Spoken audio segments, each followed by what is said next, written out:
Hello friends, कैसे हैं आप? आशा करता हूँ आप लोग अच्छे होंगे।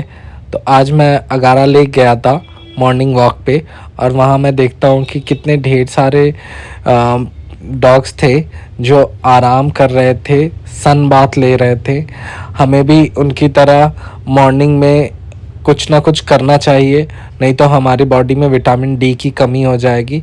इससे बेटर है कि हम लोग एटलीस्ट 5 या 10 मिनट सुबह उठकर थोड़ा सा वॉक कर ले, या कुछ भी थोड़ा सा भी एक्सरसाइज कर ले, जिससे हम हेल्दी रह सके। Thanks for watching, have a nice day, bye bye.